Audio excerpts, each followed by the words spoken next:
So the last few days we've been doing a lot of riding on our mid-travel trail bike category, and most of those bikes probably have the minimum of 120 millimeters rear travel and go up to about 140.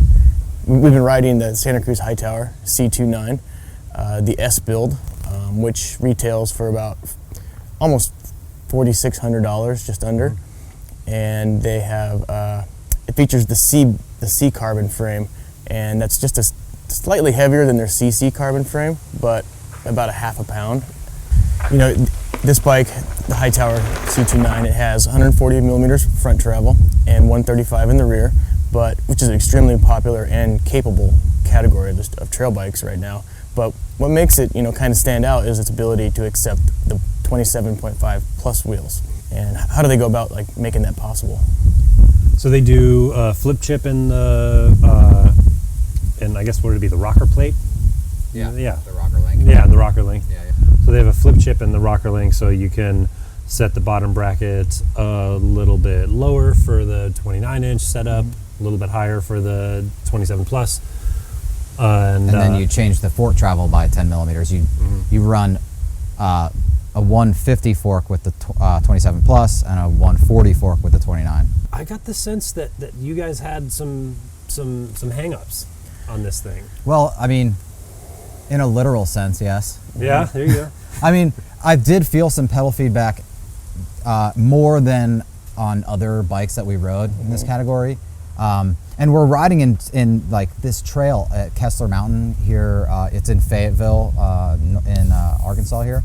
And it's really kind of slow speed, chunky stuff, which I feel like maybe the VPP, I can just feel pedal feedback in that stuff where you've got these really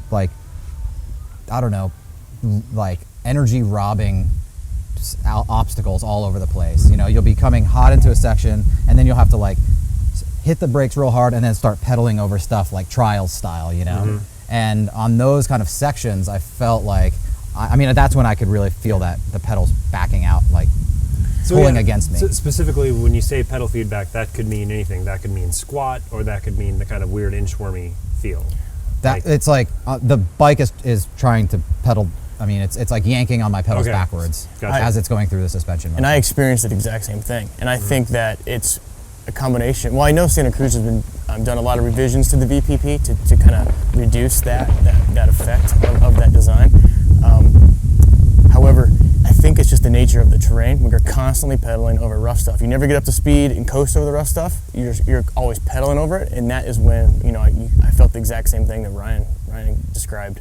And additionally, even descending on the rough stuff, I kind of felt the rear end, the bike just felt a little more sluggish than a lot of the other 29ers that were the same travel range. Yeah. I was really looking forward to this bike. I hadn't ridden it yet, and my everyday bike at home is a 140 29. So I was like, man, I think I've got a strong base to kind of to evaluate this new model with.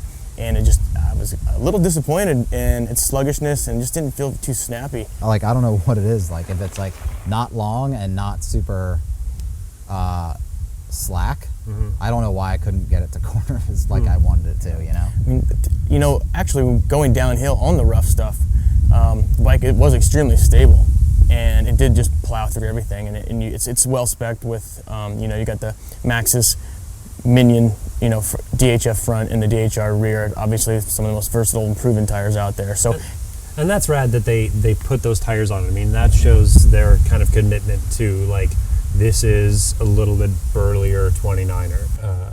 This one's it's another 1x bike. In fact, it's a 1x only bike, right? You can't put a front derailleur on it. Right. RockShox Reverb dropper post, and that's been the category leader for a few years now. Cool. Well, it sounds like we have difference of opinions, but I mean, you love the bike, and there's some things that I left to be desired on it personally, but to each their own, I guess. So. Yeah, and I mean, Santa Cruz does a really great job with manufacturing stuff. Their frames hold up, They're known to be one of the strongest carbon frames out there. They've got industry-leading cable routing, which maybe that's kind of geeky, but it's internally tubed. You pop the cable in one side, and it comes out the other. It's faster than external routing. It's cleaner. They've got some cool stuff. They thread their bottom brackets. They use regular BSA. That's cool. And then I didn't used to agree with Santa Cruz geometry really, but they've been updating like all brands sort of have, and their front centers are getting a lot longer, which means that I can fit on them a lot better. So. And when with the 74.3 seat tube angle, someone my size, nose on the border between medium and large, can have a comfortable cockpit and be climbing uphill and be over the front enough. Yeah, it's a really efficient climber, and because of that VPP, even though they've dumbed down the VPP in order to get better suspension performance at the cost of pedaling performance, but they still pedal really well.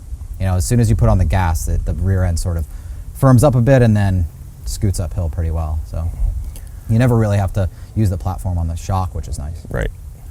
Well, man, it's good news. This didn't quite make the top of either your lists. That means it'll be free for me to ride next week. Sweet. I'm gonna go for another jump in that lake.